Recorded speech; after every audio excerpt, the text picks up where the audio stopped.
let her introduce herself. Thank you, Fallon. Um, Let her introduce herself, but just as a quick hello, she joined us a few years ago. She would stride with us in Pittsburgh with her Mascaro construction team. And last year she raised her hand to be one of our 50 Finest honorees. And she has been kicking butt and taking names since then. She was so highly successful last year with her campaign, raising 97,000 plus-ish dollars.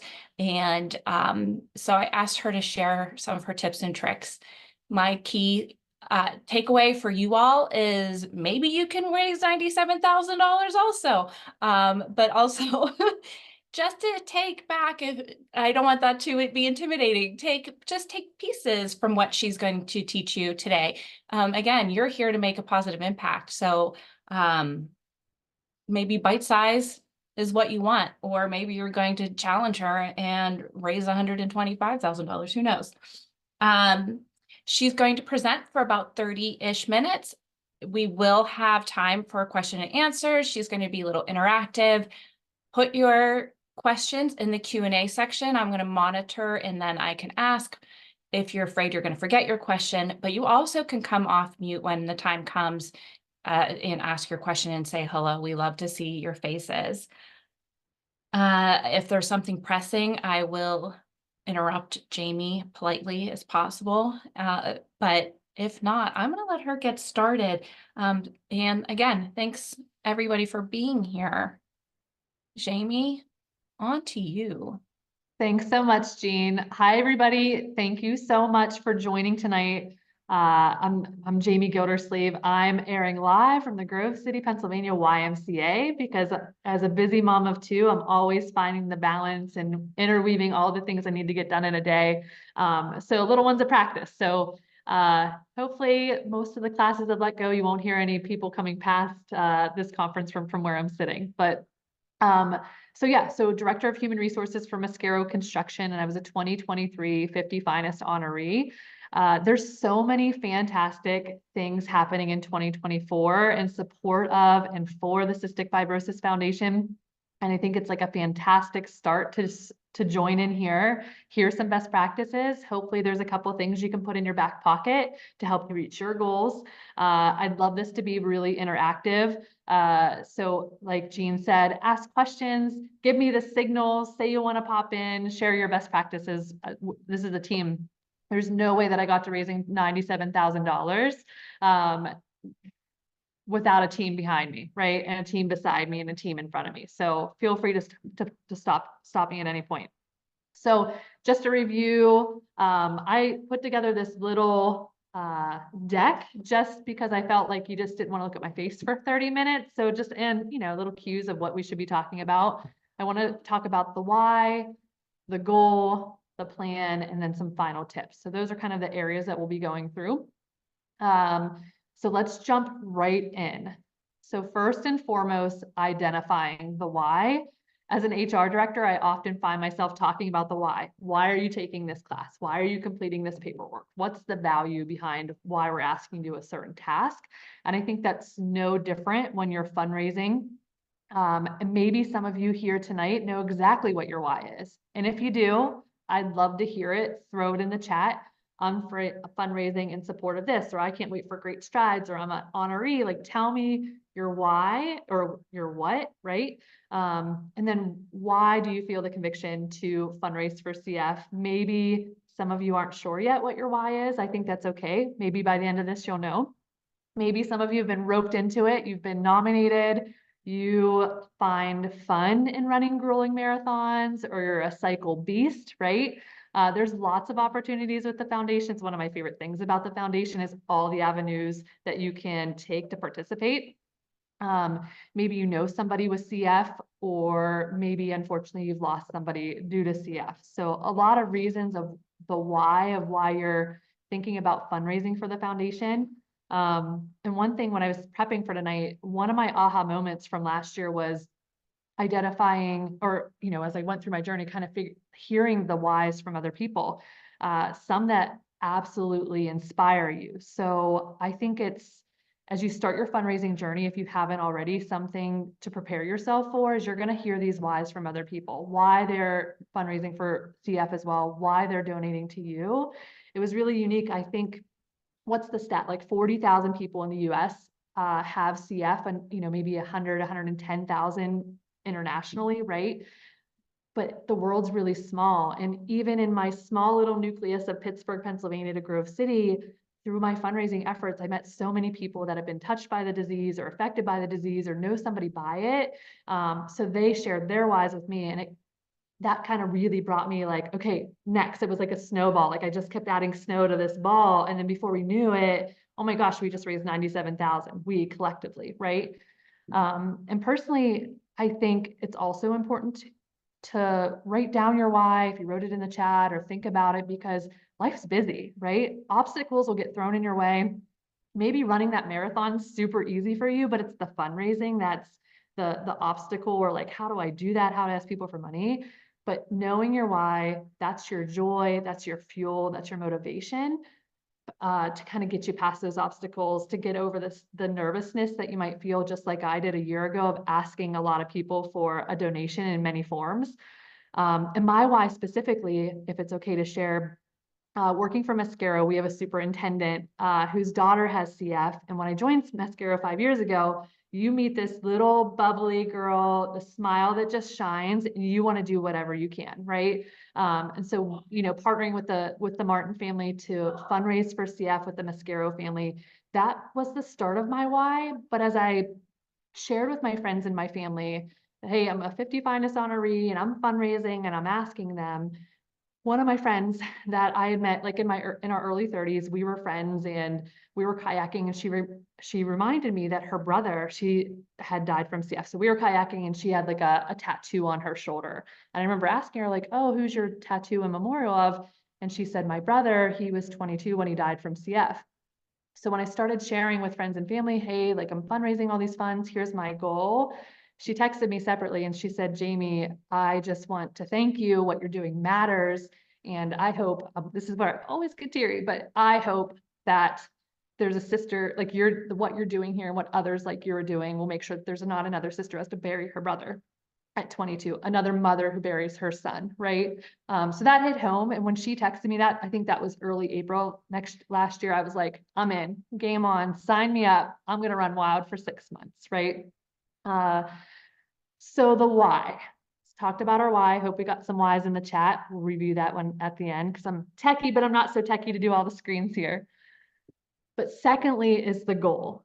So I can tell you that when they snapped this picture, the night we came together as 50 Finest honorees, $97,000 is nowhere in my purview, right? Smaller goal. Actually, this girl thought, she was like, I'm going to raise 62,000. And you're like, my husband was like, why 62? Well, my dermatologist was in the honoree class the year before, Darissa, and she had raised like 60 or 61 or 62. And I was like, well, hold my beverage. I'm gonna try to trump her, right? A little friendly competition. But I also had the connections to my friend Amanda and the Martin family, right? So I had a bigger calling to just do something fantastic for the foundation.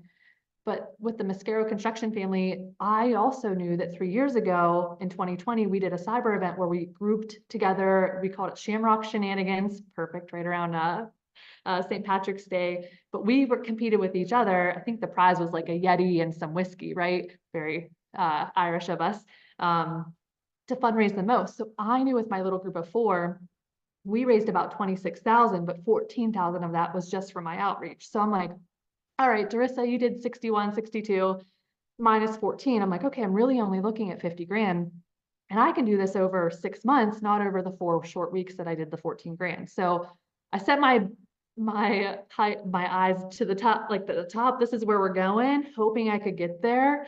And if you're on this call, I understand that's a lot of money, right? You might be like, James, get real. Like, I'm trying to make 250. I'm trying to raise 500, 10,000, whatever it might be. The tips that I'm going to share over the next couple of slides, I think that you can apply those. I think you can pick up some of these best practices and apply them to multiple events, multiple goals, right? So if you have any paper in front of you, or if you have your cell phone in front of you, just send yourself a text message or write your goal down, right? You don't have to share it. We don't have to put it in the chat, but what's your goal for 2024 with your specific, if you're doing Great Strides or 65 Roses, or you just want to attend an event and donate, like whatever that goal is, write that down. We'll come back to that. Okay, so the plan. So we talked about the why, we talked about the goal. Now, how do we meet the goal, right? Construction, project plan, right? Professionally, I nerd out when you give me an Excel document, there's plans, right? And I'm a firm believer, to achieve any goal, you have to have a plan. If I want to lose 20 pounds, I got some work to do in the gym, right? If I want to climb a mountain, I better start figuring out how to take a couple steps, right? And fundraising is the same thing. It doesn't happen by accident. Meeting those goals really makes you step out of kind of your comfort zone. But by bite-sizing that down into like a obtainable, like you have a project, obtainable goals within that project, you can absolutely get there. So let's talk about this plan. Internally at Mascaro, we always say, plan the work, work the plan. If we need to put glass windows in a building, we can't do that without the walls being there first, right? I can't put the walls in until the building's framed out. I'm not putting framing up until there's concrete poured in a foundation, right? So, but you have to plan when you do each one of those things and what comes next and what comes next. So you plan the work and then you work that plan. So some best practices when I'm like, okay, what did I do? How did I keep myself organized? Where did I start? Because it can feel like a lot, whether again, it's $100 goal or a $10,000 goal. You have to whiteboard your ideas. How am I going to get there? A whiteboard just happened to be my best friend, because I was like, okay, I had a lunch break and I was like, all right, let me whiteboard it. So I got a couple of my coworkers. I said, come over with me. Like, if we're going to fundraise, you know, for giggles, you tell, like, what would be some really fun events that you would want to attend, or what would make you want to give? So I just started whiteboarding everything that they said, everything that I thought of, right? And one thing I say is, like, when you want to involve coworkers, or if it's a Friday night, maybe you have some beverages or some Kool-Aids or something, right? Get people to come over and share some ideas or make it fun, because two brains are better than one. Four is better than two, right? So you want to just get those ideas going. Don't commit to anything, just throw it all up there and see what sticks. I also think, like, if you are planning a passion event, what would you want to go to? Who are your friend group, right? What do you like to do? What do your friends like to do? What would be a hit in your community, or what would be a hit with your coworkers? So really knowing that audience, that'll help bring your idea to life, and that might sell the tickets, that might bring in the donations, right? So from that whiteboard, I think I had like all these colors up on my whiteboard. I was like, okay, time to organize. Let's go back to basics. Let's build a project plan. Now, if you're not familiar with project plans, think of it like a to-do list amped up on sugar, right? All these different steps. Or if anybody on here is wedding planned, right? You had a list of things you needed to do to bring your dream wedding to life, right? You're building a house. There's all these things, but basically you could go out and Google simple Excel spreadsheet, or even ask ChatGPT, send me a template that I could use to build a project, right? Project plan, very simple. Okay. I didn't have anything fancy. I just started a tab and said, okay, I'm going to take all these goals from this whiteboard before somebody erases it. I need to put it in my spreadsheet. That way too, wherever you save it, if you're familiar with like a OneDrive, or you save it locally to your computer, 5 a.m., I'm getting up, I'm getting the girls' lunches all packed and everything, and an idea pops in my head. I open my phone, I add it to my spreadsheet, right? So you want to save that in a central place. Organization is your best friend. So if Excel is not your friend, whatever keeps you organized, if you'd rather just keep it up on that whiteboard, or I used to love those yellow tablets, those with all the lines, like the really long legal ones, whatever it is, just you want to be able to stay organized. Then you're going to convert those ideas into events. Okay. And also, maybe it's not an event. Maybe it's not a passion event. Maybe it's just soliciting for donations, or it's a corporate donation, or maybe you're going to find donations and then you want somebody to be able to match them. So kind of converting those ideas, maybe bucketing them into the events, the matching, the letter campaign, the donations, right? From there, if it's an event, I mapped it into dates. So I knew this was last April. I knew I had till September. I had a ton of ideas and I had a big number to get there. So I took 3 or 4 of the events. I was like, okay, I'm going to do this in May, this in June, this July, and this in August. And then I plugged totals to that. Like, what's my fundraising goal for this? What could I do for this? Right. So now you have your plan. Here's all your ideas. You converted them into buckets of ideas, whether it's events or a letter campaign. Now you've mapped it to days. So what have we done? We're basically eating that elephant one spoonful at a time, right? Not that anybody's eating an elephant, but like you're breaking that process down. So now your $500 number, now you might be doing that over 2 or 3 different activities, right? That pertain to the audience that you're trying to trying to pull in.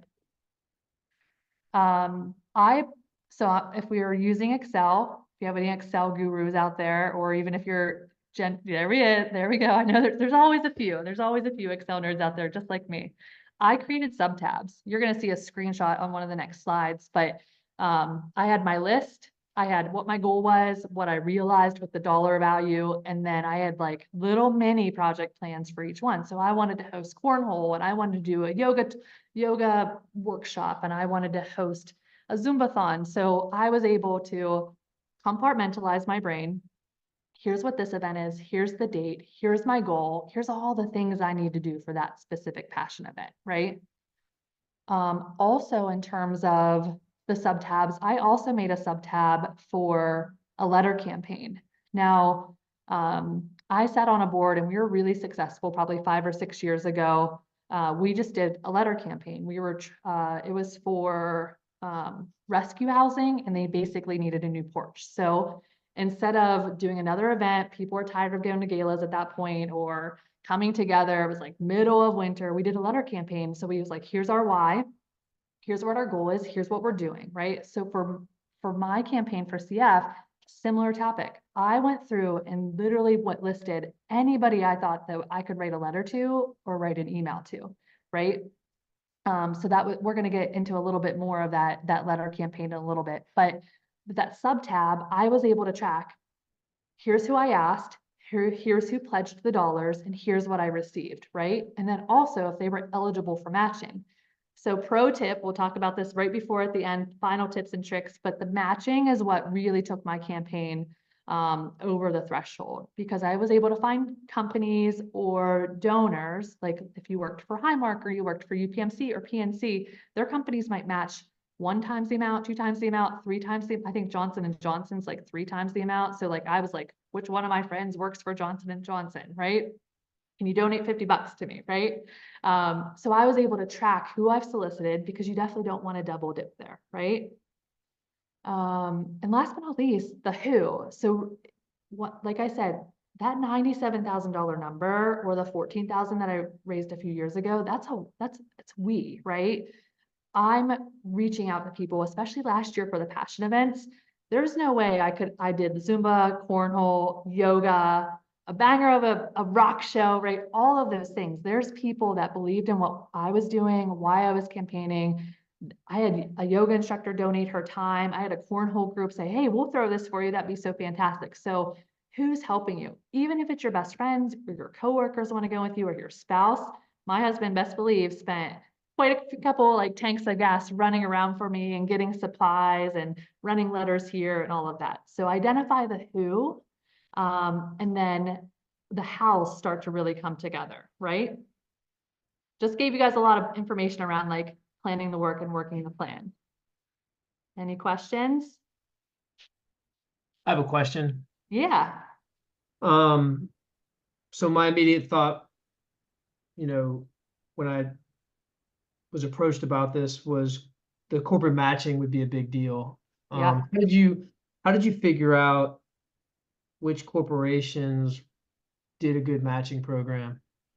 So there is a really handy site that actually I think Gene or Fallon, one of them, or somebody sent it. It's a CF site, and you can actually go straight to this site, put in the company name, and it'll show you. So like my husband works for People's Gas. He had no idea they matched, but then I went on there and they'll match up to $500. So he was like, oh my gosh, I can ask my friends, right? Not all of his friends wanted to just like generously give me 500, but they gave me 100, right? So there is a good resource, which maybe Jean can share either in the chat or we'll send out after. But that was super helpful. A lot of the big companies do.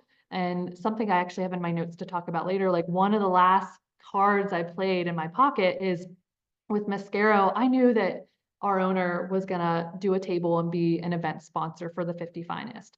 What I didn't expect was I was so close. Me and another honoree were kind of like neck and neck at the end. And I just said to Johnny, I said, hey, I know that us as a company, we have 6 nonprofits that we match throughout the year for any employee contributions. Would you consider making CF a 7th?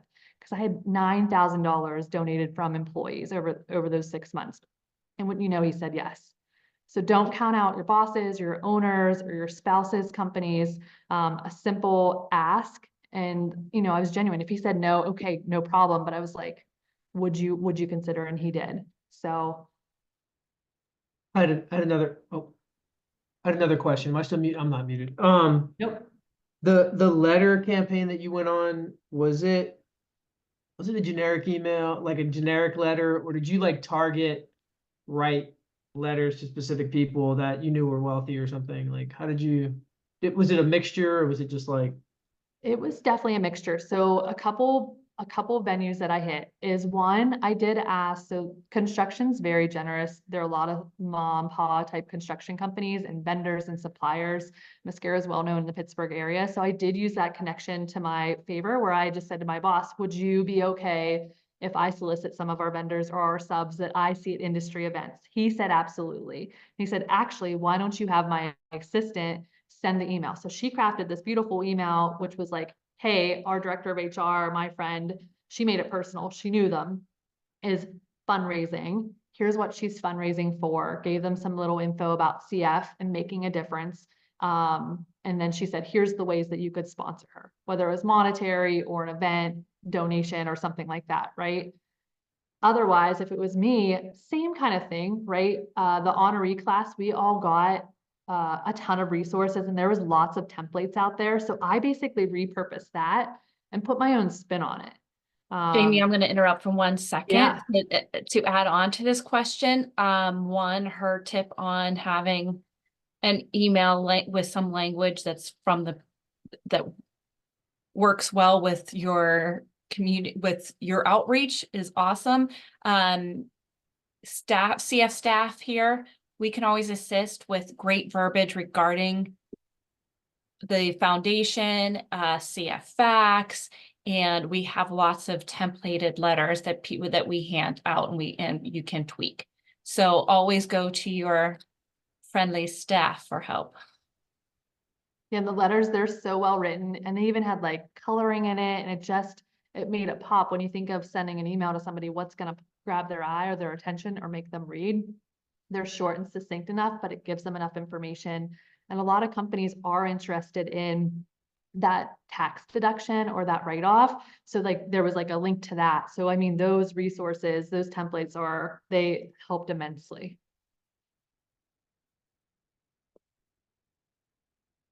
Yeah, really good questions though. Yeah, and in case you didn't see it, we had Fallon put in the link to matching companies. This is slightly limited, so it's as many as we know, or just that we can easily communicate with, but always check. You can always go to your own company and take a look to see if they match and make that question. We've had it at times where that was not part of their policy, but they went ahead and matched. So always make that ask to match. But if you'd like to see if a company or your friend's company or your uncle and aunt's company match, go ahead and take a look at that link. Thanks. Sorry, Jamie. That's okay. And Lee, one other untapped resources somebody shared with us at our 50 at Finest honoree like kickoff last year. They said you might have aunts, uncles, friends, acquaintances that are not on social media. So I use like a personal, like actually it was like right around right about my birthday or something, I did like a little card and I put like a little note in there to all my aunts and uncles that were out of state that like would never see something on social media. And so they sent me, I did get some contributions that way. I put a QR code if they were some of them were a little savvy to use a QR code, but I also said you could just send me a Venmo, or you could send me a letter too. So don't sleep on the aunts and uncles or friends that are not on social media. They're always willing. They're just typically not happy because they're not connected as much as we are. So this is my favorite slide of the whole deck because you see like a little bit of my project plan over here to the left, where these were my ideas. This is things that I had whiteboarded. And I think near the end, I think I had goals there initially, but then as we raised money, the goals turned into what was raised at those events. You can see I was all across the board, right? But I knew I had to do some big things. And some of these, like the yoga series and the Zumbathon, even the cornhole for a cause, those came out of ideas from my friends and my loved ones that were like, can we do this for you? We would love to do this for you, right? But that, and then the little tabs at the bottom in the green were like my little kind of keeping organized along the way. And this, believe it or not, that project plan, it's cool to look back at the pictures as I was trying to find them to show you, is like really like these little ideas that I had on a whiteboard last March and April have become, realized events. Like we got to dunk our boss. I turned 40 through a great show. I got to sneak in a workout class with a ton of my friends and family here in Grove City. My golf league surprised me 2 weeks before our mid-season scramble and said, hey, we'd love to donate all the extras from our mid-year scramble. They usually pick somebody and they're like, we'd love it to be your CF campaign. And even over here, I think there's is it softball team donation? I was surprised by one of my friends and her husband coach a 10 and under softball team. And so she brought me this jar of change, which ended up being $64.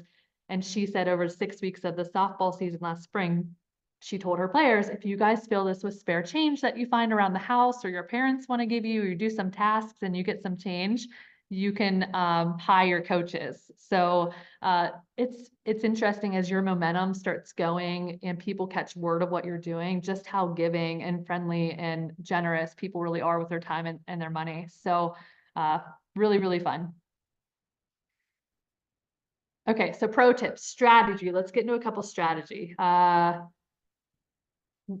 say this in a kind of a cheeky way, but for my 50 finest honorees, the first part of this is knowing your competition, right? So getting to know your classmates, who are you running the race with? Who are you going to be on the cycle team with? Who are they? Like, would they, if you guys are going in together to plan like a passion event? I saw a lot of really great events happen last year where people teamed up, right? They were better as a force, 2 or 3 people joining together to have a passion event.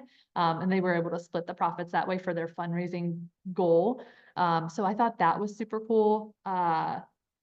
I think a lot of them exceeded it by doing that way too. They were able to tap into like a broader population. They were both all sharing the events. Super, super fun to also support other people's events. I think one neat thing about the CF is it truly is a community. So I could constantly see like all across Western PA and Ohio and West Virginia, like what events were happening. So if we wanted to go to a golf scramble, or there was a swimathon or a walk, like we could do that. So I thought that was super cool. But like I said, being a little cheeky is knowing your competition. So I knew in our honoree class, there was somebody that was also in construction, one of our favorite subs that Mascaro works with. So it was Naylee McCamish. And I knew, I mean, they've been in business 50 years. Mascaro is only 38. So I knew she might be tapping the same people that I would be tapping from a subs and vendors. So my strategy was like, it's like tortoise in the hare. Well, if I'm first to them, maybe they'll sponsor me as an honoree. So that was kind of part of like knowing, not that it's a friendly competition, so I'm being a little cheeky when I say this, but I wanted to make sure that they were going to sponsor somebody. If it was me, great. And I loved seeing just how many sponsored us both, right? They were hearing it from different directions. I got chills just thinking about it because they're just so generous. So definitely, I think that was part of my strategy of like raising so much when it was a little bit of a friendly competition with honorees, was just timing that letter campaign to go out early. Another good piece about not your competition so much, but who you might be asking. When I got to like August and September, as our honoree class was really closing down.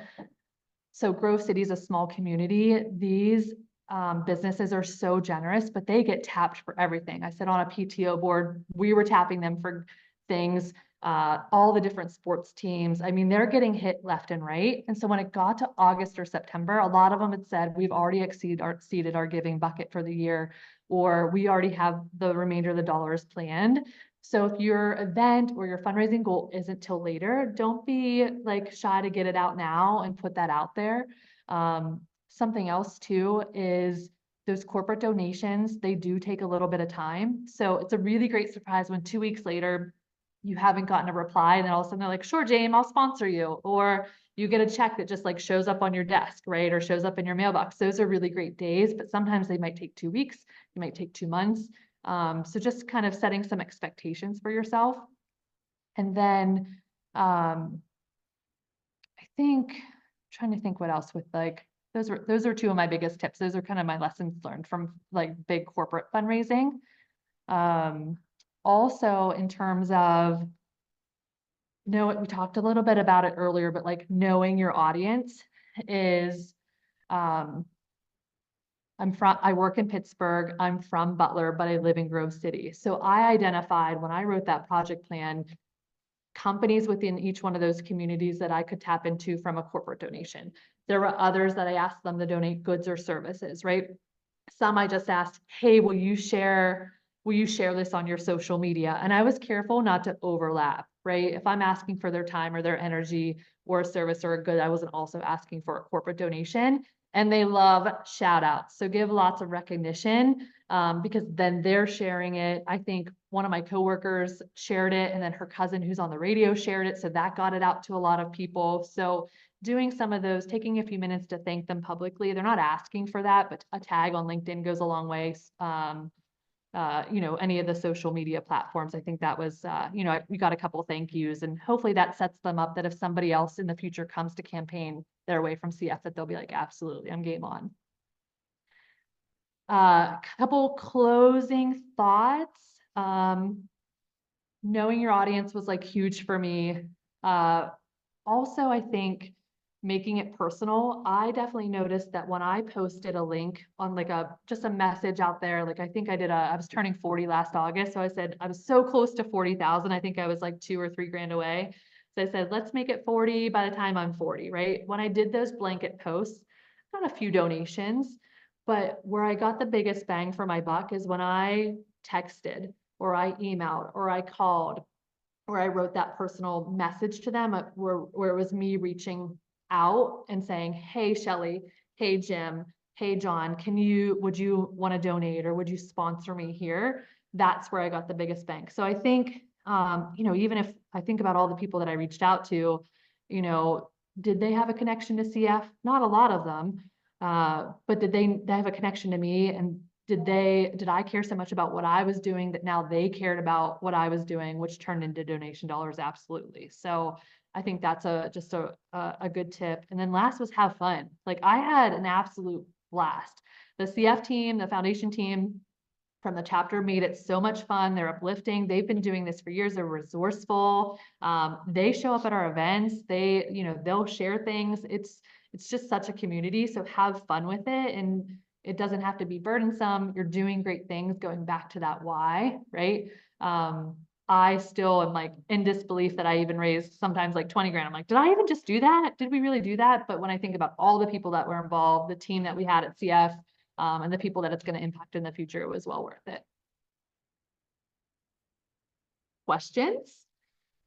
We do have one question in the Yeah. chat. There's a million ways to answer this, so I'm going to let you go first. What's the best way to go about asking companies or vendors to donate goods or services? So I was very specific. So I knew that I wanted, let me think of a good one, the dunk tank, right? So I did my due diligence. We did a dunk tank. Now at Mascaro, like I was more nervous to ask if my executive staff members would be willing to be possibly dunked in a dunk tank, right? But I knew the dunk tank through Pittsburgh Steel City Dunkers or whatever was $500. So I was very specific out the gate that I wasn't going to ask our ownership for anything else, except for like, would they sponsor that? Would they pay for the dunk tank, right? So That's kind of a bad example because they were kind of excited to have some of their senior staff members be dunked. But when I reached out for the cornhole tournament, we had a ton of food donated from local grocery stores, local barbecue places. I was very specific. I'm having this event. I would love for you to come. Would you mind? We're looking for potatoes to be donated. Interesting enough, even grocery stores, I needed limes and lemons for the concert. The bar asked if I could get somebody to sponsor the limes and lemons and oranges for all the drinks. I went to the local store and they said, yeah, absolutely. How many do you need? Right now, if I went and said, hey, I need all of this, they probably wouldn't, but I zeroed in and then, went down the street to the other supermarket in Slippery Rock and asked for something different, right? So I just made it very tailored. And I know I'm making this sound maybe easy, but I can tell you last spring, this time last year, I wasn't asking for anything. My kids fundraise, we're like, we're not selling anything. I don't want to ask everybody, but it does get easier. People are so excited to help and be a part of something that you're doing. So I say just ask. I think that's a great question, by the way. Thank you, Veronica, for asking that question. And the reason why I said there's so many ways, because it really is like there's no one way that is always going to work for everybody. I think Jamie nailed it with asking something specific, especially if you want a good item to be donated, say, to one of your passion events. I have some other great passion fundraisers on this call. I think they would agree. And then if you're asking for, and same with the service, I definitely think again, mapping out that plan, knowing what you need and asking somebody specific for some, that they can give. In number one, people don't ask. So ask. The best way to get what you need is to make an ask, and people get embarrassed or shy about it. But people are used to being asked, and they also want to be asked. A lot of companies have a budget for donations. So if you don't take it, they will give it to someone else. If you are going in for an ask for, say, a large donation, again, you can always reach out to staff and ask them for help. And maybe we have a history with a company and we can give some heads up. But telling your story is explaining your why, going back to Jamie's, the why. Let that why lead you with everything you do. And if you put it on paper, you make that ask, that is a great way to go to success. Yeah. Again, as Alyssa said, the worst thing they can say is say no if you do ask. And you will get no's. You absolutely will get no's. And it happens. And again, to ground yourself again when that does happen is go back to that why. Yeah.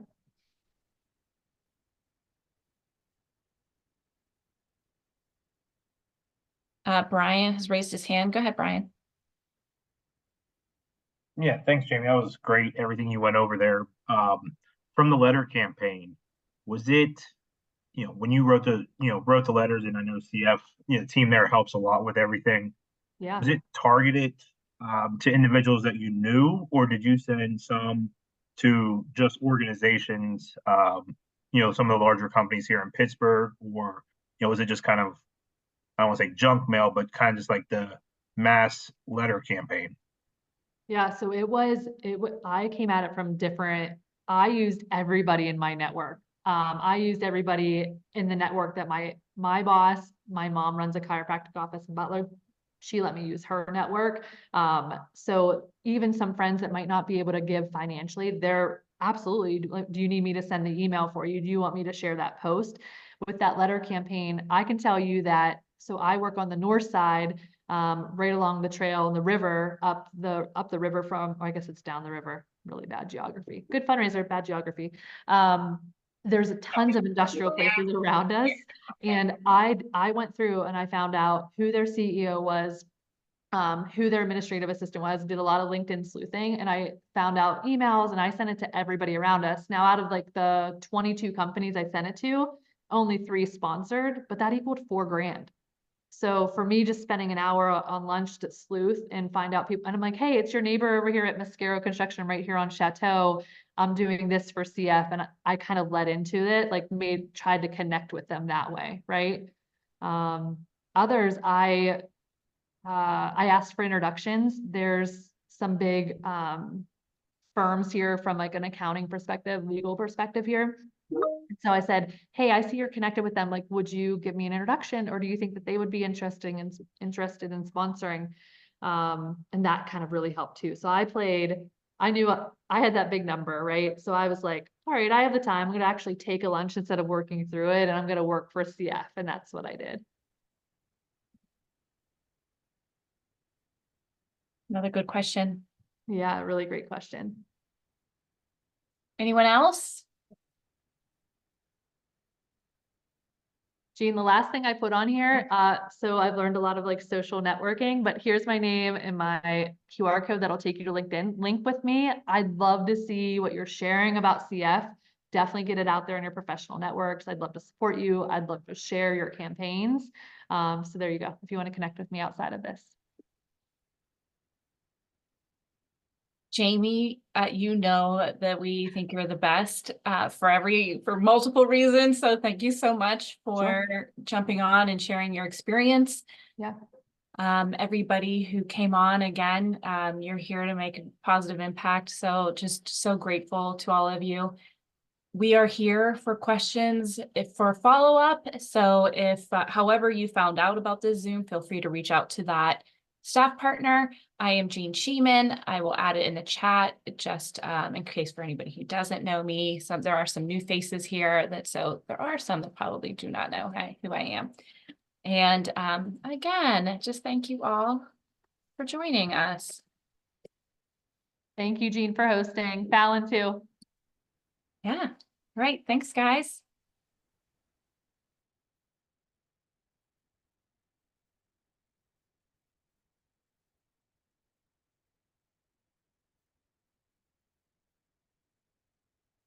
Yes, I was waving to you. Oh, Nancy and Carl. Hi, Debbie. That was so cute.